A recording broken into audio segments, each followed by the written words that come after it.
Hello everyone. Welcome to the Sleeping Times channel. Tonight we bring you a story that will transport you to the summer of 1665 when London experienced the longest isolation in its history and discovered how to transform quarantine into wisdom.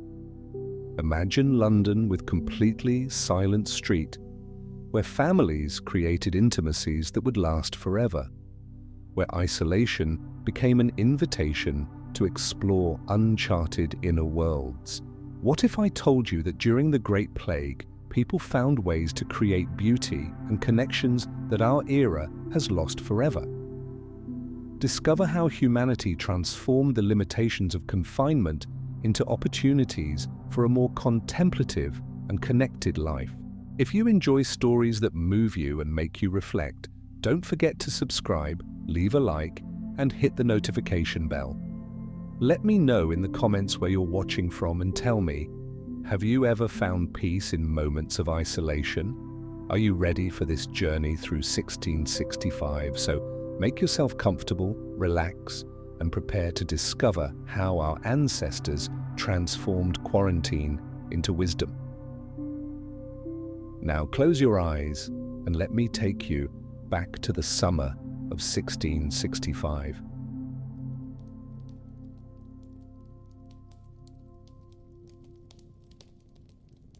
The summer of 1665 brought with it a silence that London had never before experienced.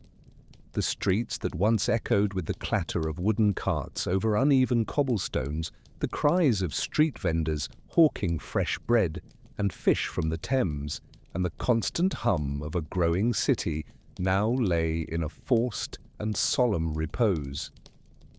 It was as if the city itself had learned to whisper, respecting a sacred moment of pause that no one had chosen, but which everyone had to accept.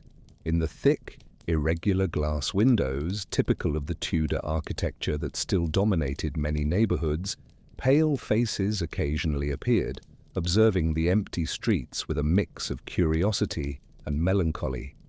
Heavy linen curtains, dyed with earthy colors extracted from local plants, swayed gently with the breeze entering through the cracks in the wooden frames.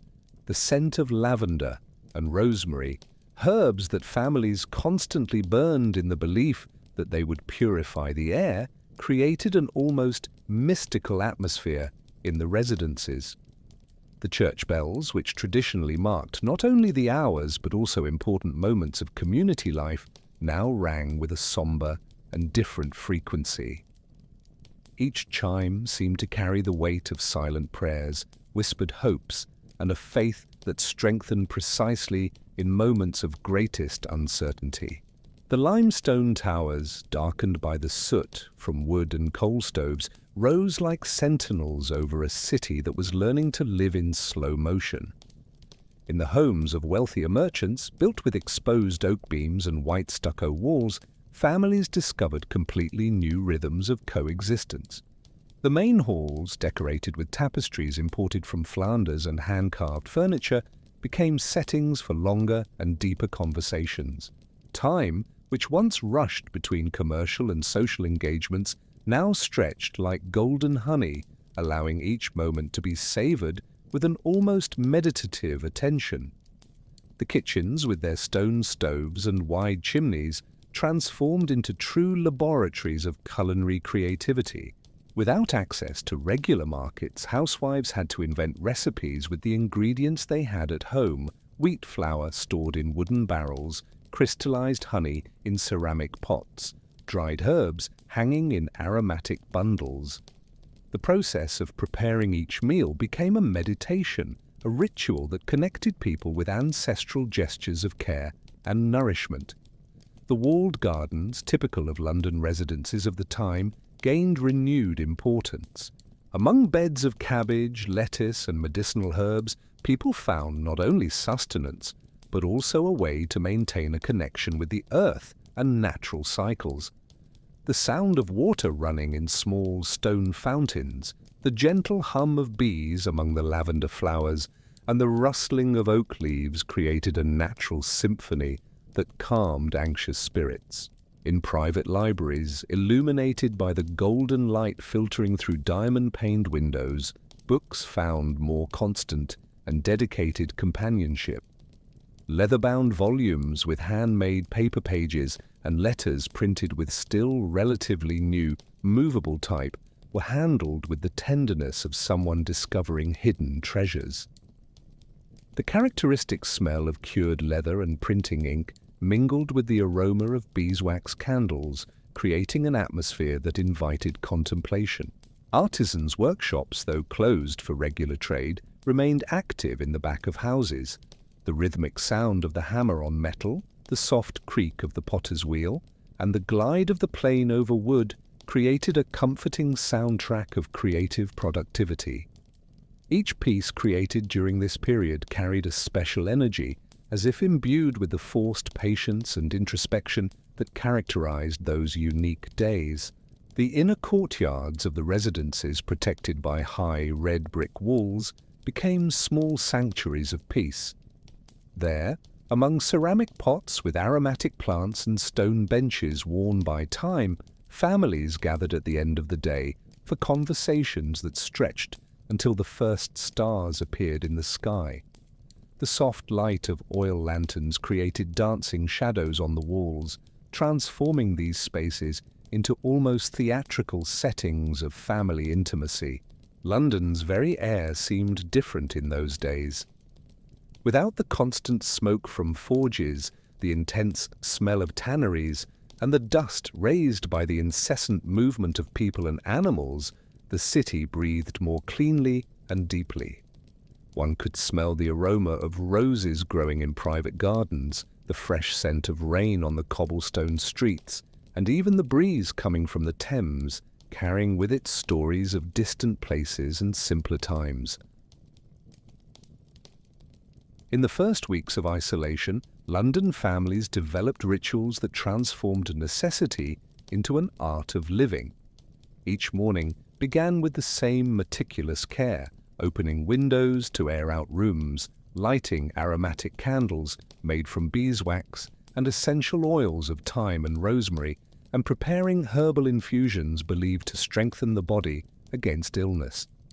These gestures, repeated day after day, created a sense of control and purpose amidst the uncertainty that hung over the city. Meals took on an almost ceremonial solemnity. Without the rush of external commitments, each family could dedicate entire hours to preparing and consuming food. Solid oak tables were set with hand-embroidered linen tablecloths, polished pewter plates that reflected candlelight, and blown glass cups that captured and fragmented the light into tiny rainbows. The act of eating became a celebration of life, a silent affirmation that despite everything, humanity continued to nourish itself and find pleasure in simple joys. Baths, which at the time were rare and elaborate events, transformed into rituals of both physical and spiritual purification.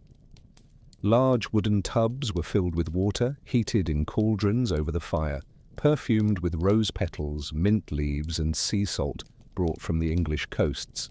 The aromatic steam rising from the hot water created an almost mystical atmosphere, as people indulged in these moments of self-care that functioned as a form of meditation and inner renewal.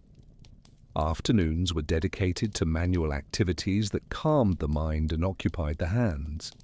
Women gathered in intimate circles to embroider, knit, and weave, creating pieces that told stories through stitches and patterns. The rhythmic sound of metal needles against fabric, the soft rustle of wool and silk threads, and low-toned conversations created an atmosphere of feminine communion that strengthened family and social bonds even within the limits of isolation. Men found refuge in activities that combined utility and contemplation. In improvised workshops in basements and attics, they dedicated themselves to carpentry, bookbinding, and repairing household objects that had long needed attention. The smell of bone glue, freshly cut wood, and worked leather created an atmosphere of creative productivity that provided a sense of accomplishment and purpose. Children, initially restless with the change in routine, soon discovered that isolation offered unique opportunities for exploration and learning. In dusty attics, they found chests full of old clothes, forgotten books, and toys from past generations. These treasures transformed into portals for imaginary adventures that could last entire days, creating fantastic worlds where external reality could not penetrate. Evenings gained a special quality, illuminated only by candles and crackling fireplaces. Families gathered in the main halls for activities that strengthened bonds, reading aloud classics of literature, playing card and board games that required strategy and patience, and conversations that explored profound themes about life, death, and the meaning of human existence. These nightly gatherings created memories that would remain vivid long after the quarantine ended. Music found new spaces and meanings during isolation.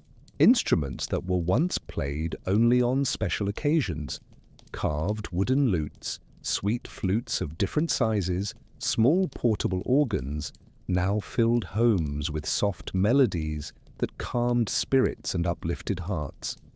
Voices joined in simple harmonies, singing old ballads that spoke of love, hope, and human resilience.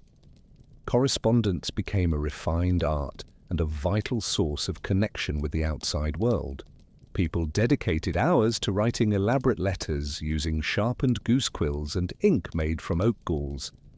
Paper, precious and expensive, was used sparingly, but every word was carefully chosen to convey not only information, but also emotions and deep reflections on the unique experience they were living.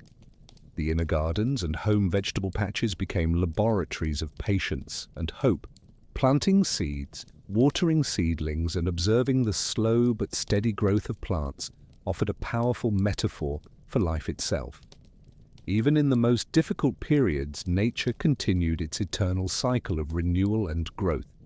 Working with the earth, feeling its texture between the fingers, and breathing the fresh aroma of vegetation provided a fundamental connection to life that transcended the immediate concerns of the epidemic. The concept of time underwent a radical transformation during the months of isolation. Without church bells marking work hours, without the constant movement of crowds in the streets, and without the pressure of social engagements, people discovered a completely new rhythm of existence. Hours stretched like silk ribbons, allowing each activity to be performed with a mindfulness that normal life rarely provided. It was as if the entire city had learned to meditate, finding an unexpected form of wisdom in forced slowness. Mornings began unhurriedly, with a gradual awakening to the sound of birds that, in the absence of urban noise, seemed to sing with greater clarity and melody. People allowed themselves to stay in bed longer, observing the light patterns forming on the walls through linen curtains, feeling the gradual warmth of the first sunbeams penetrating through the irregular glass windows. This slow and conscious awakening created a foundation of tranquility that extended throughout the day. Breakfast transformed into an elaborate and contemplative ritual. The preparation of bread, which was previously bought from local bakers, now happened in their own homes, filling the rooms with the comforting aroma of fermenting dough and bread baking in stone ovens. The process of kneading the dough, waiting for it to rise, and observing the slow but steady growth of the dough became a meditation on patience and transformation. Each slice of warm bread, spread with fresh butter and golden honey, was savored with renewed gratitude. Household activities gained an almost artistic quality. House cleaning, previously seen as a routine obligation, transformed into a mindful process of care and attention. Every piece of furniture was polished with beeswax until it shone. Every rug was shaken and brushed with dedication. Every piece of crockery was washed and dried with the care reserved for precious objects. The repetitive motion of these activities created a state of active meditation that calmed the mind and provided a sense of accomplishment and order. Reading assumed a central importance in family life. Books that were once quickly consulted or read in spare moments now received full and dedicated attention. People settled into comfortable armchairs close to windows to enjoy natural light and lost themselves for hours in literary worlds that offered escape and intellectual enrichment. The act of turning each page became a small ritual, and pauses for reflection on what had been read created moments of profound contemplation. Writing flourished as never before. Personal diaries, which were previously kept sporadically, now received detailed daily entries that documented not only external events but primarily the internal movements of the soul. People discovered they had much to say about their experiences, thoughts, and feelings, and writing became a form of self-knowledge and emotional processing. Goose quills glided across the paper with a fluidity that reflected the mental tranquility gained through slower living. Family conversations gained unprecedented depth. Without external distractions and with abundant time, people rediscovered each other. Husbands and wives who for years had exchanged only practical information about household management now engaged in philosophical discussions about the meaning of life, the mysteries of existence, and the dreams they had kept in secret drawers of their hearts. Parents and children found time for conversations that explored not only practical matters but also each other's fears, hopes, and aspirations. Observing nature became a constant source of entertainment and inspiration. From their windows, people spent hours observing subtle changes in the sky, the movement of clouds, the growth of plants in gardens, and the behavior of birds and small animals that, in the absence of human hustle, ventured closer to residences. This contemplation of nature provided a sense of connection to something larger and more permanent than the immediate concerns of human life. Manual crafts took on a meditative and therapeutic dimension. Embroidering, knitting, carving wood, or working with ceramics became forms of active meditation that calmed the mind while creating beautiful and useful objects. The repetitive motion of the hands, the concentration required to create complex patterns, and the satisfaction of seeing something beautiful gradually emerge from patient work provided a sense of accomplishment and purpose that nourished the soul. Meals transformed into celebrations of simplicity and gratitude. Each ingredient was prepared with care and attention, each dish was presented with affection, and each meal was consumed in an atmosphere of tranquility and appreciation. The act of eating became a meditation on flavors, textures, and aromas, creating a deep connection with food and with the process of nourishment that sustains life. These slow and conscious meals strengthen not only the body but also family bonds and gratitude for life's simple abundance. The forced silence of London's streets created a unique environment for discoveries that might never have happened under normal circumstances. In homes where external noise once constantly competed with internal thoughts, a quietude now reigned, allowing minds to explore uncharted territories. It was as if the world had paused specifically so that humanity could turn inward and uncover hidden treasures in the depths of human consciousness and creativity. In private libraries, illuminated by the soft light filtering through thick glass windows, scholars and the curious pored over ancient texts with renewed dedication. Latin manuscripts that were once only superficially consulted now received hours of meticulous study, revealing layers of meaning that went unnoticed in the rush of normal life. The smell of old parchment, mixed with the aroma of beeswax candles, created an atmosphere that seemed to connect directly with the sages of the past. Young people who previously dedicated themselves mainly to trade and family businesses discovered artistic talents they didn't know they possessed.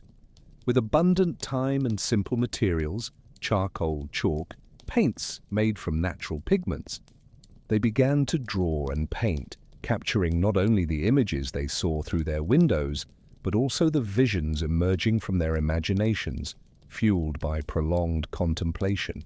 Each stroke on paper became a discovery about themselves and their ability to create beauty from nothing. kitchens transformed into laboratories of culinary experimentation.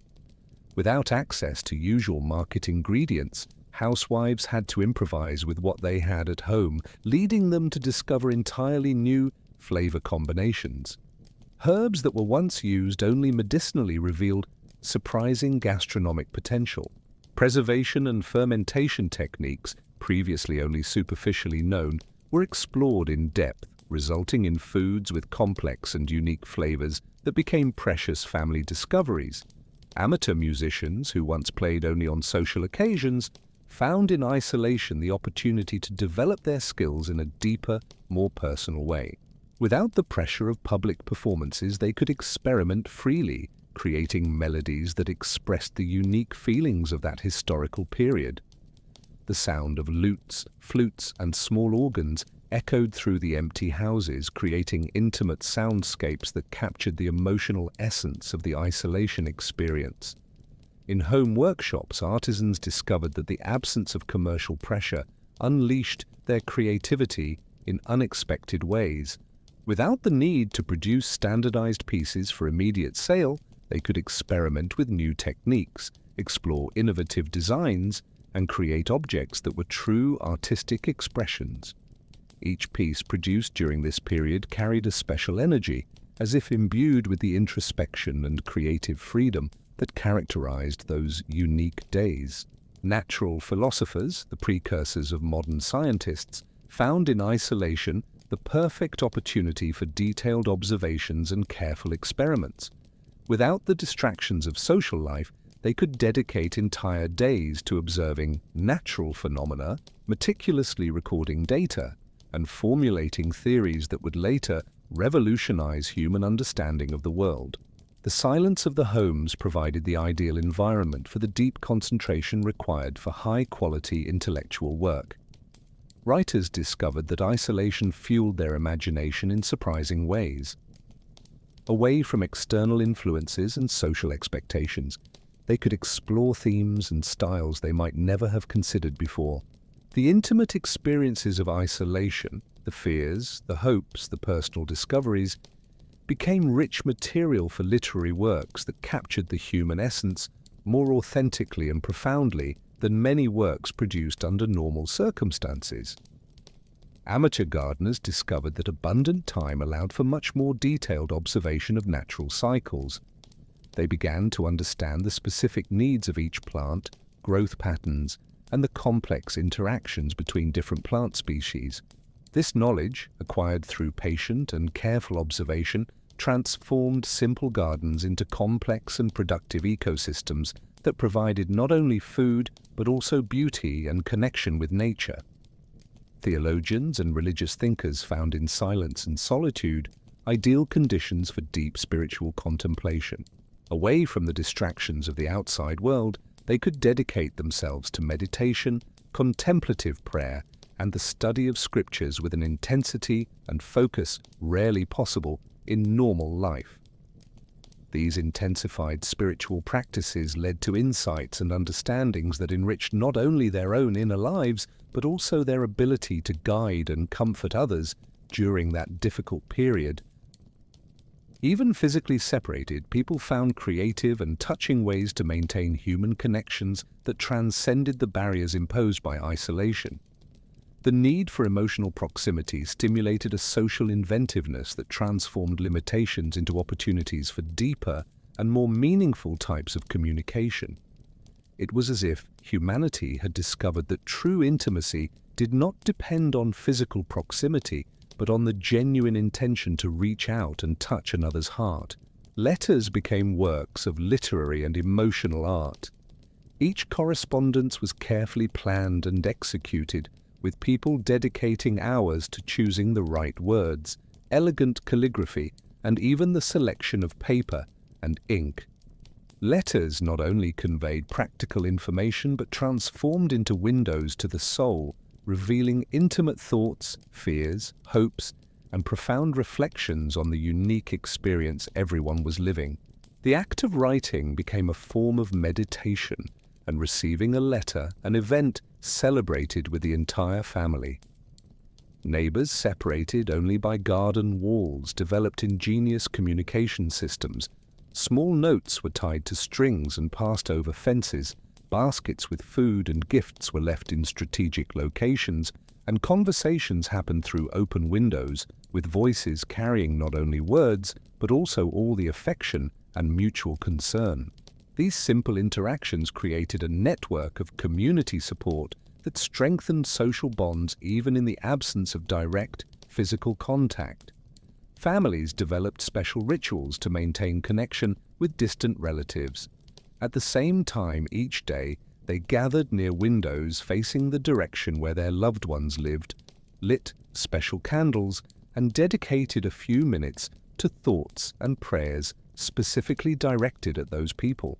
This practice created a sense of spiritual connection that transcended physical distance, providing comfort and strengthening family ties through a form of silent but powerful communion. Musicians and artists found ways to share their art even from a distance. Melodies were played from open windows so neighbors could hear and be comforted by the music. Poems were written on large sheets of paper and displayed in windows so occasional passers-by could read and be inspired. Drawings and paintings were hung in visible locations, transforming house facades into improvised art galleries that brought beauty and hope to those passing through the almost deserted streets. Merchants and artisans maintained connections with their customers through carefully organized delivery systems. Products were left at predetermined locations with explanatory notes and personal messages that transformed simple commercial transactions into gestures of mutual care. These economic exchanges gained a deeper human dimension, with sellers and buyers genuinely concerned about each other's well-being and finding creative ways to express that concern. Teachers and students developed innovative methods of distance education. Lessons were written in detail and delivered to students' homes, accompanied by study materials and practical exercises. Some educators organized spoken classes through windows, with small groups of students positioning themselves in nearby gardens to listen to explanations. These educational adaptations not only kept learning active, but also created more personalized and creative ways to transmit knowledge. Doctors and healers established consultation and care systems that respected the needs of isolation. Diagnoses were made through detailed descriptions sent in writing, remedies were prepared and delivered with meticulous instructions, and patient follow-up occurred through regular correspondence. These health professionals developed a special sensitivity to interpret verbally described symptoms and create effective treatments even without direct physical examination. Religious leaders found ways to keep spiritual life active in their communities. Sermons were written and distributed for home reading. Communal prayers were organized with each family participating from their own home at the same time, and religious rituals were adapted to be performed in a family setting. These adapted spiritual practices created a more intimate and personal way of experiencing faith, strengthening the individual connection with the divine while maintaining a sense of religious community. Groups of friends developed special traditions to keep their bonds active. Books were shared through carefully organized lending systems, with each person reading the same work and then exchanging impressions through detailed letters. Culinary recipes were shared and tested simultaneously, creating communal gastronomic experiences even with each family cooking in their own home. These adapted friendship rituals demonstrated that true camaraderie could flourish even in the most challenging circumstances. Children, with their natural creativity, invented games and play that worked across distances. Stories were told from window to window, drawings were displayed and commented on, and even simple games were adapted to be played with participants in different houses. These children's activities not only kept the children entertained and socially connected, but also taught valuable lessons about adaptability, creativity, and the importance of maintaining human connections even in the most difficult circumstances. During the long months of isolation, everyday objects gained an importance and meaning that transcended their original function. Each household utensil, each piece of furniture, each working tool became a silent companion on the journey of rediscovering domestic life. It was as if these objects, once taken for granted in the rush of normal life, now revealed their unique personalities and secret stories to those who had the time and inclination to truly observe and appreciate them. The cast iron pots, darkened by generations of use, told stories through their scratches and wear marks. Each mark was a memory, the small dent that occurred when grandmother dropped the pot during a family feast, the wear on the bottom that showed how many meals had been prepared with love and care.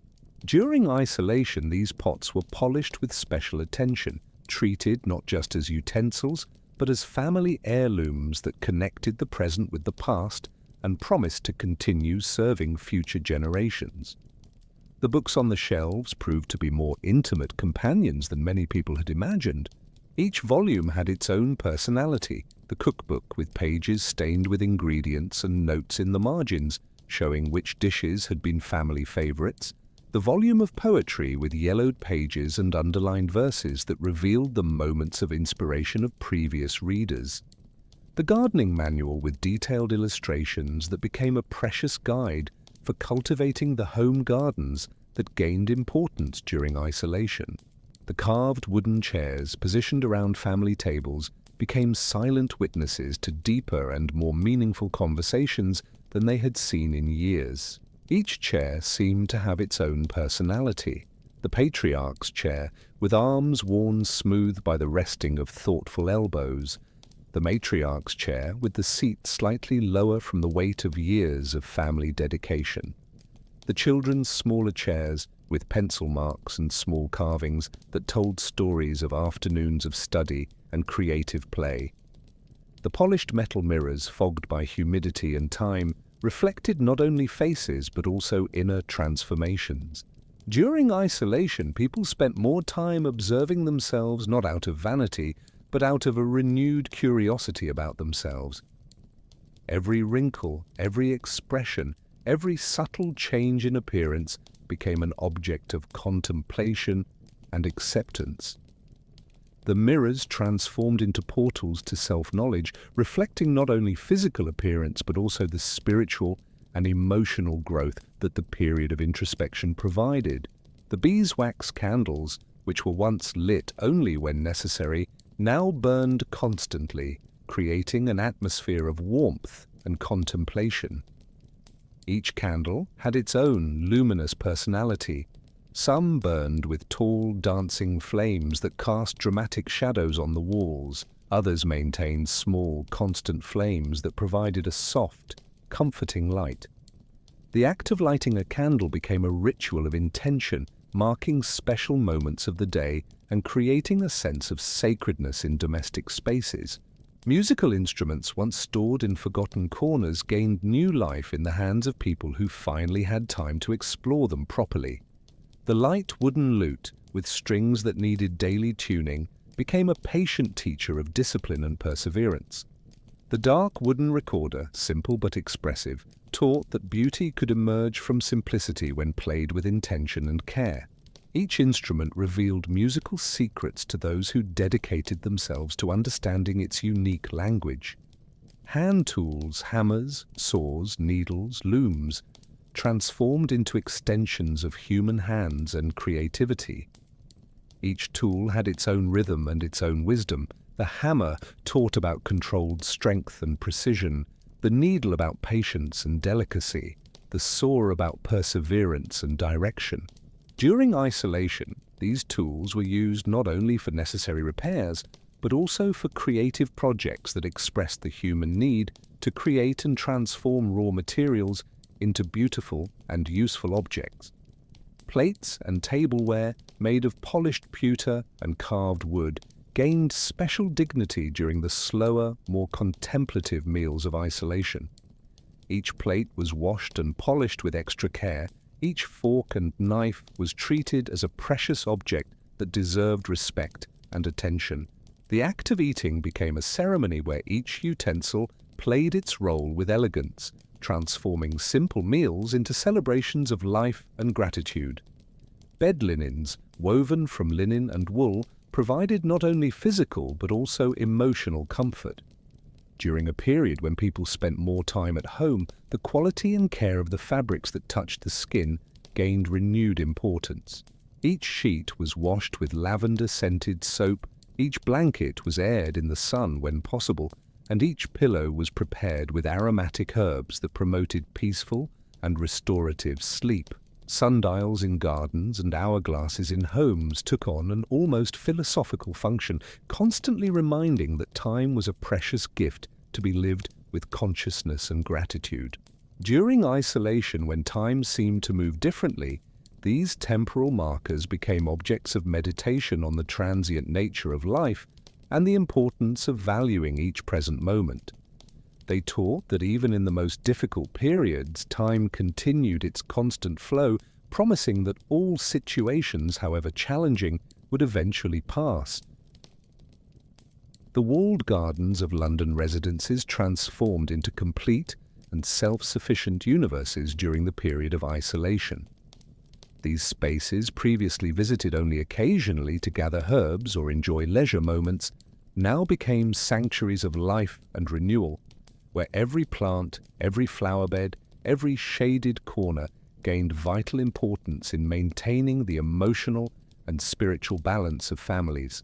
It was as if these gardens were small, protected Edens, where life continued its eternal cycle of growth and renewal, offering hope and beauty in times of uncertainty. The red brick walls, covered with ancient ivy and climbing roses, created a sense of protection and intimacy that transformed these spaces into truly private refuges. The climbing plants, with their leaves changing color with the seasons and their flowers blooming in predictable cycles, offered a natural calendar that helped people stay connected with time and the rhythms of nature. The soft sound of the wind through the leaves created a constant and comforting soundtrack that masked the occasional noises of the quarantined city. The beds of medicinal and culinary herbs became laboratories of experimentation and learning. Each plant had its own personality and its own needs. Lavender, with its calming aroma, and delicate purple flowers, taught about patience and serenity. Rosemary, resilient and aromatic, demonstrated strength and persistence. Mint, expansive and refreshing, showed how life finds ways to spread and thrive even under limited conditions. Daily care for these plants became a form of active meditation that connected people with the natural cycles of growth and renewal. Vegetable gardens gained importance not only nutritionally but also psychologically and spiritually. Planting seeds became an act of faith in the future, a silent declaration that life would continue and that there would be harvests to enjoy. Every sprout emerging from the earth was celebrated as a small miracle. Every developing leaf was observed with the attention normally reserved for extraordinary events. The process of growing food with one's own hands provided a fundamental connection to the earth and to the basic processes that sustain human life. The fruit trees, with their branches extending over the gardens like protective arms, offered shade, beauty, and the promise of future abundance. Apple, pear, and cherry trees created unique microclimates under their canopies, where stone benches were positioned for moments of contemplation and reading. The annual cycle of these trees, from the blossoming of flowers in spring to the harvesting of fruits in autumn, provided a natural temporal structure that helped people maintain perspective on the transient nature of all situations, including the difficult period they were enduring. The flower beds, carefully planned to offer colors and fragrances throughout the year, transformed into living palettes of beauty and inspiration. Roses of different varieties filled the air with delicate perfumes. Tulips and daffodils announced the arrival of spring with their vibrant colors, and chrysanthemums offered golden and earthy tones that warmed colder days.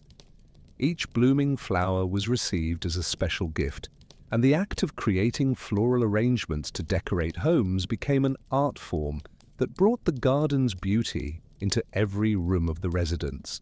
The stone and gravel paths winding through the gardens created opportunities for meditative walks that replaced long strolls through the city streets. Each step on these familiar trails became an opportunity for reflection and contemplation, and the gentle, repetitive movement of walking provided a form of physical exercise that also nourished the spirit. These paths led to different destinations within the garden: a bench under a favorite tree, an especially beautiful flower bed, or a small fountain where the sound of water created a focal point of tranquility.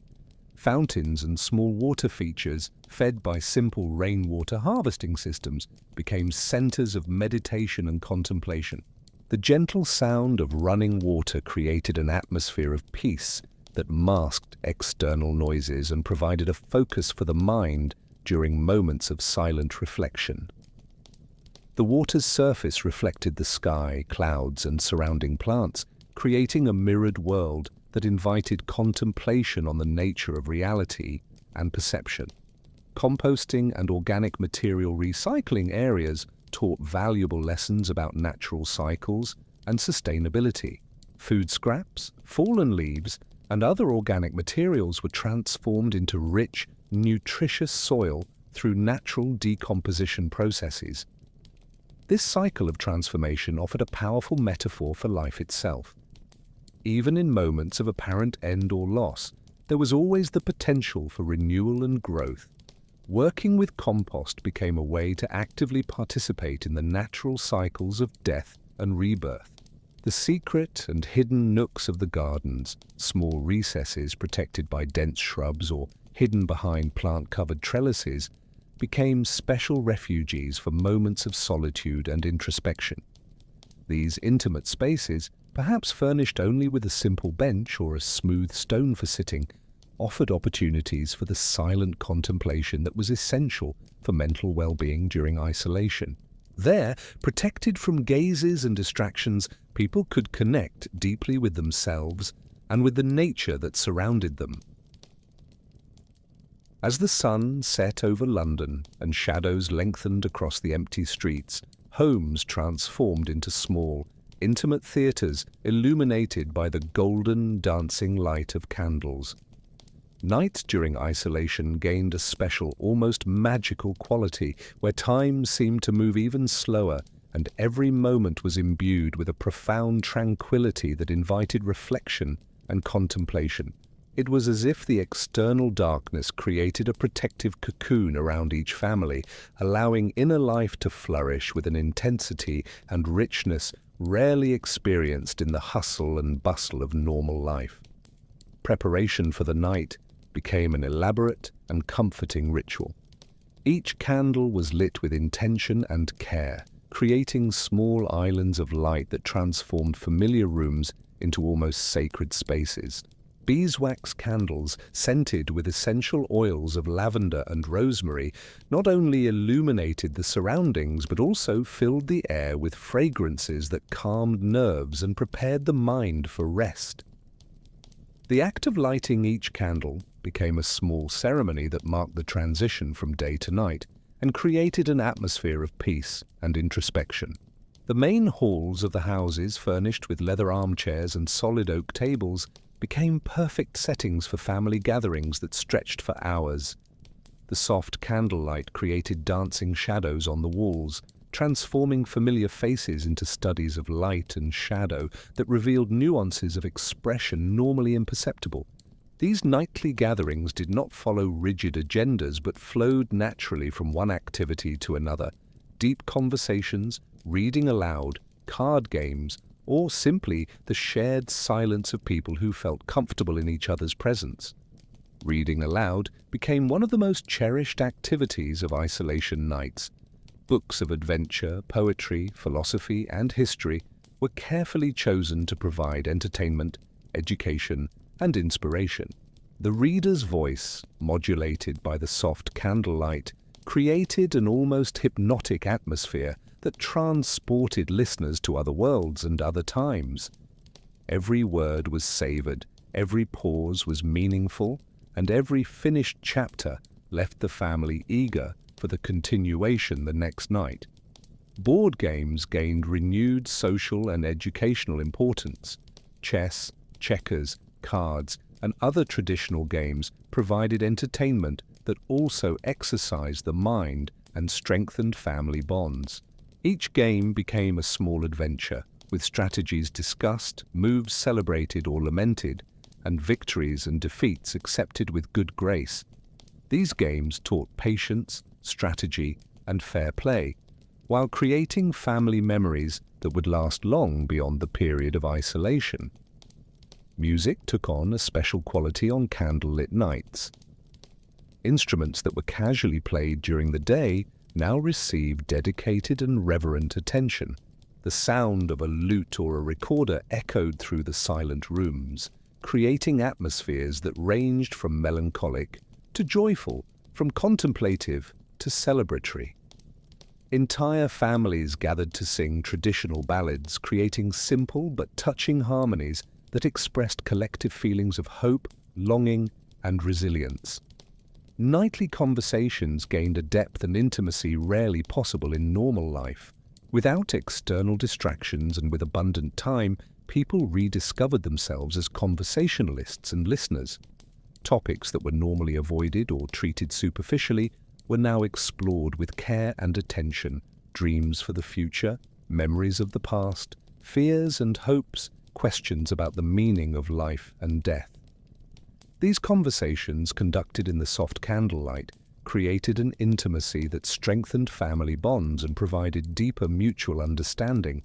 Night writing became an almost universal practice. Personal diaries, letters to distant friends, poems inspired by the unique feelings of that period, and even attempts at fiction flourished under the golden light of candles. Writing by candlelight required special concentration and created an atmosphere that seemed to connect directly with writers of the past. Every word was chosen with care, every sentence was constructed with attention, and the result was texts that captured not only thoughts, but also the emotional essence of those unique days. Nighttime manual crafts gained a special meditative quality. Embroidery, knitting, wood carving, and other artisanal activities were performed in the soft candlelight, creating an atmosphere of quiet concentration that transformed manual work into a form of active meditation. The repetitive motion of the hands, combined with the dancing light of the flames, created an altered state of consciousness that provided mental peace and creative satisfaction. Nightly prayers and spiritual practices took on renewed importance during isolation. Families gathered for moments of gratitude, spiritual reflection, and connection with the divine. The candlelight created an atmosphere of sacredness that transformed common rooms into intimate spaces of worship. These spiritual practices provided comfort, hope, and a sense of connection to something greater than the immediate concerns of earthly life. During the months of isolation, people discovered aspects of themselves and of human nature that remained hidden in the rush of normal life. The forced confinement created a natural laboratory for observing human behavior under extraordinary conditions, revealing both the fragility and the impressive resilience of the human spirit. It was as if humanity was being tested in its capacity for adaptation, creativity, and the maintenance of dignity and hope even in the most challenging circumstances. The human capacity for adaptation proved to be extraordinary and inspiring. People who previously depended entirely on external social life discovered internal resources they didn't know they possessed. Merchants accustomed to the constant movement of markets learned to find satisfaction in contemplative activities. Socialites used to parties and gatherings discovered pleasures in solitude and introspection. Children who always played in large groups developed richer imaginations and the ability for individual entertainment. This adaptability demonstrated that human beings possess a much greater mental and emotional flexibility than they normally imagine. Human creativity flourished in unexpected ways when normal routines were disrupted. Without access to usual entertainments, people invented new forms of fun, expression, and personal fulfillment. Culinary recipes were created from limited ingredients, new games were invented using simple materials, stories were told and retold with creative variations, and ingenious solutions were found for practical, everyday problems. This explosion of creativity showed that necessity truly is the mother of invention, and that the human spirit finds ways to flourish even under the most restrictive conditions. The fundamental importance of human connections became crystal clear during isolation. People who previously took social relationships for granted discovered how much they depended on the company, support, and simple presence of other human beings. Letters became precious treasures, conversations through windows gained the importance of special events, and even casual encounters with neighbors transformed into moments of genuine joy. This experience taught that human beings are fundamentally social creatures, and that the quality of interpersonal relationships is one of the most important factors for well-being and happiness. The ability to find meaning and purpose, even in limited circumstances, proved to be a remarkable characteristic of human nature. People confined to their homes found ways to contribute to the well-being of their families and communities, to grow personally, and to create value and beauty even within restricted spaces. Amateur gardeners fed their families, artists created beauty that comforted hearts, writers documented the experience for future generations, and caregivers kept morale high through small gestures of love and attention. The emotional and psychological resilience of human beings proved impressive. Even facing fears about health, economic concerns, and uncertainty about the future, most people found ways to maintain hope and dignity. Daily rituals created structure and meaning, spiritual practices provided comfort and perspective, and the ability to find small joys in everyday life demonstrated a fundamental resilience of the human spirit that transcended external circumstances. The importance of simplicity and gratitude emerged as a central lesson from the period of isolation. Deprived of many of the luxuries and conveniences of normal life, people rediscovered the value of simple pleasures, a carefully prepared meal, a meaningful conversation, a moment of silence in a garden, the soft light of a candle at the end of the day. This rediscovery of simplicity taught that happiness did not depend on material abundance or constant stimulation, but on the ability to appreciate and value what was immediately available.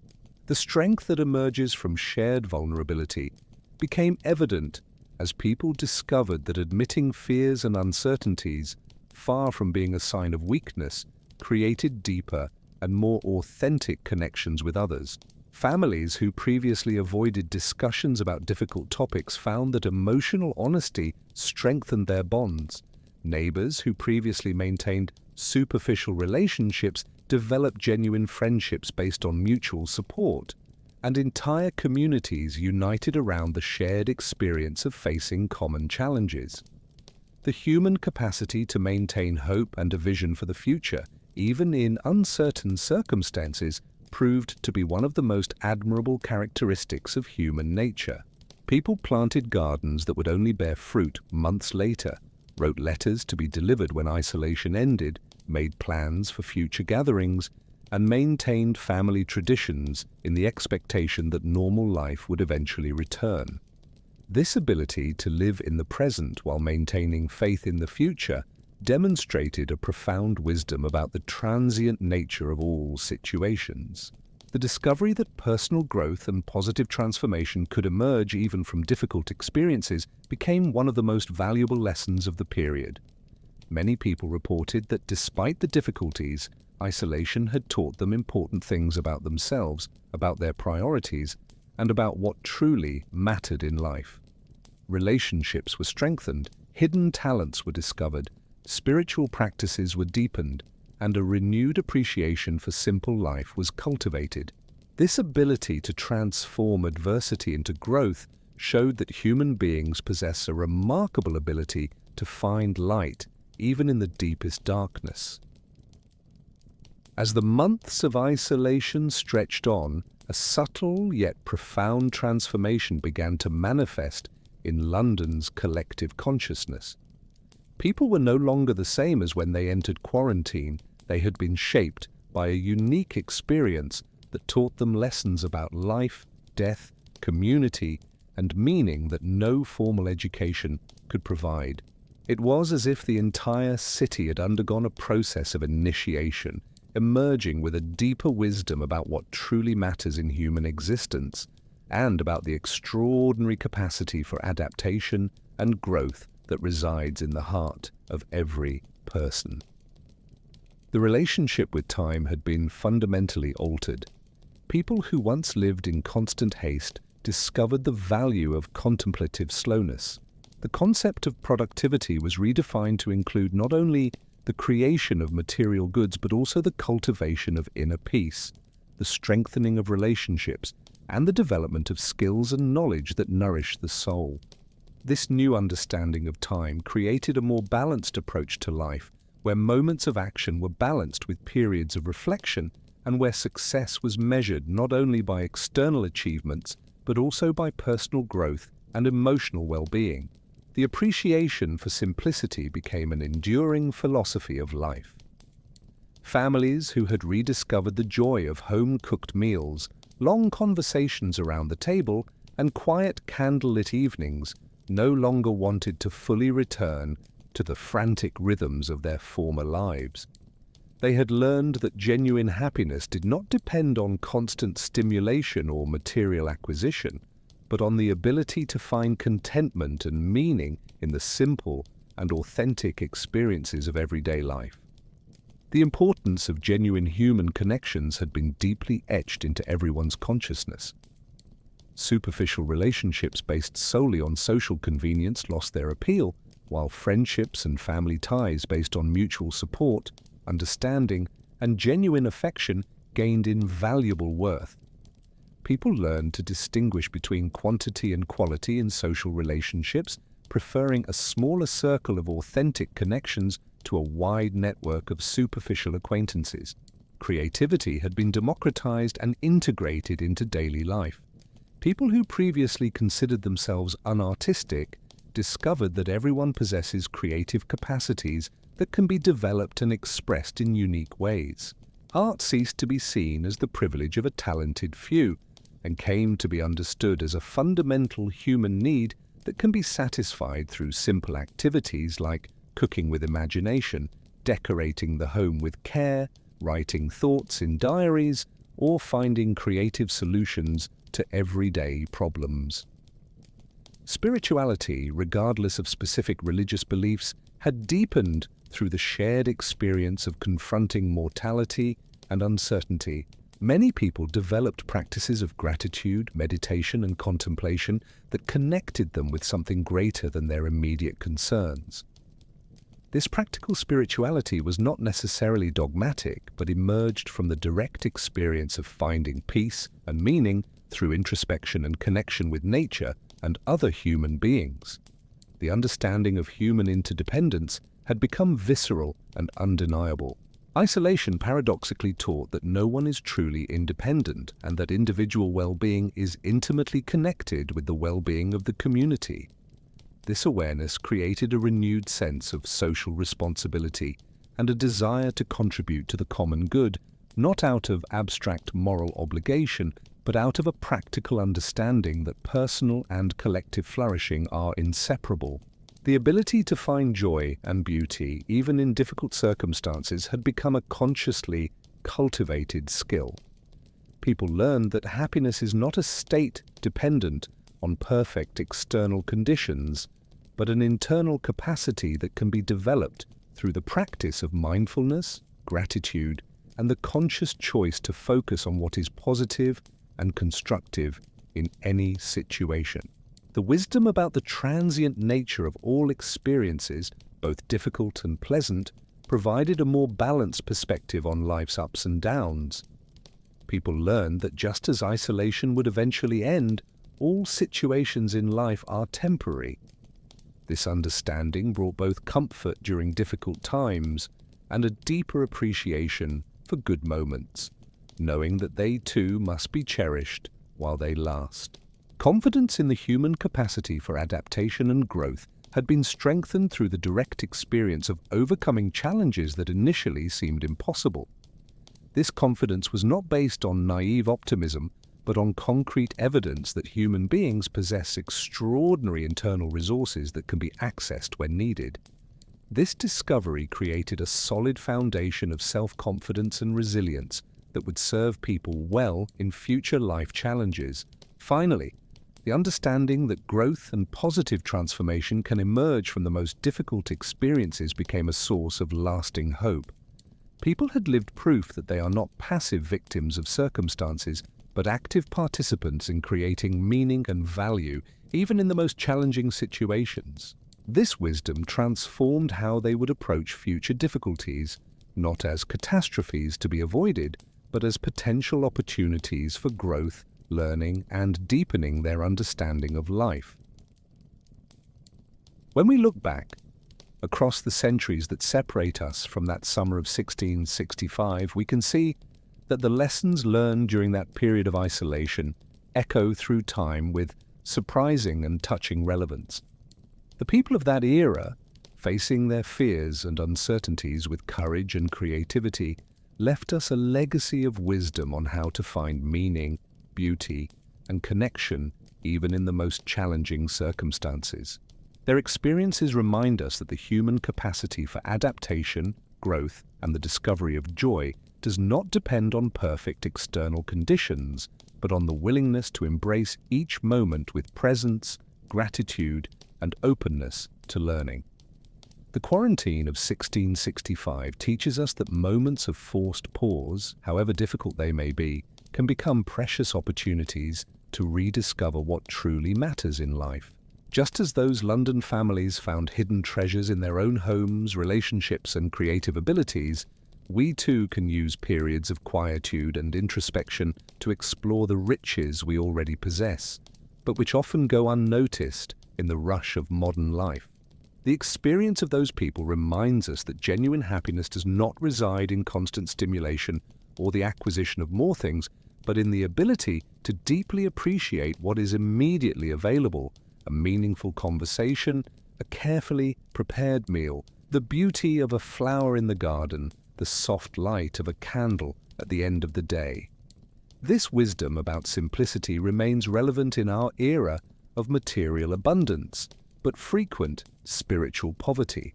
Perhaps the most important lesson we can draw from that time is the understanding that we are more resilient and creative than we imagine. Just as the people of 1665 discovered internal resources they didn't know they possessed, we also have the capacity to transform limitations into opportunities, isolation into productive introspection, and challenges into catalysts for personal growth. History shows us that the human spirit has an extraordinary ability to find light, even in the deepest darkness. As we prepare for rest this night, we can carry with us the wisdom of those who came before us, remembering that each day is an opportunity to practice the art of living with presence, gratitude, and genuine connection with those we love. Like the candles that illuminated the nights of 1665, may our own inner light continue to shine, offering warmth and hope not only for ourselves, but for all those whose lives we touch on our journey through time.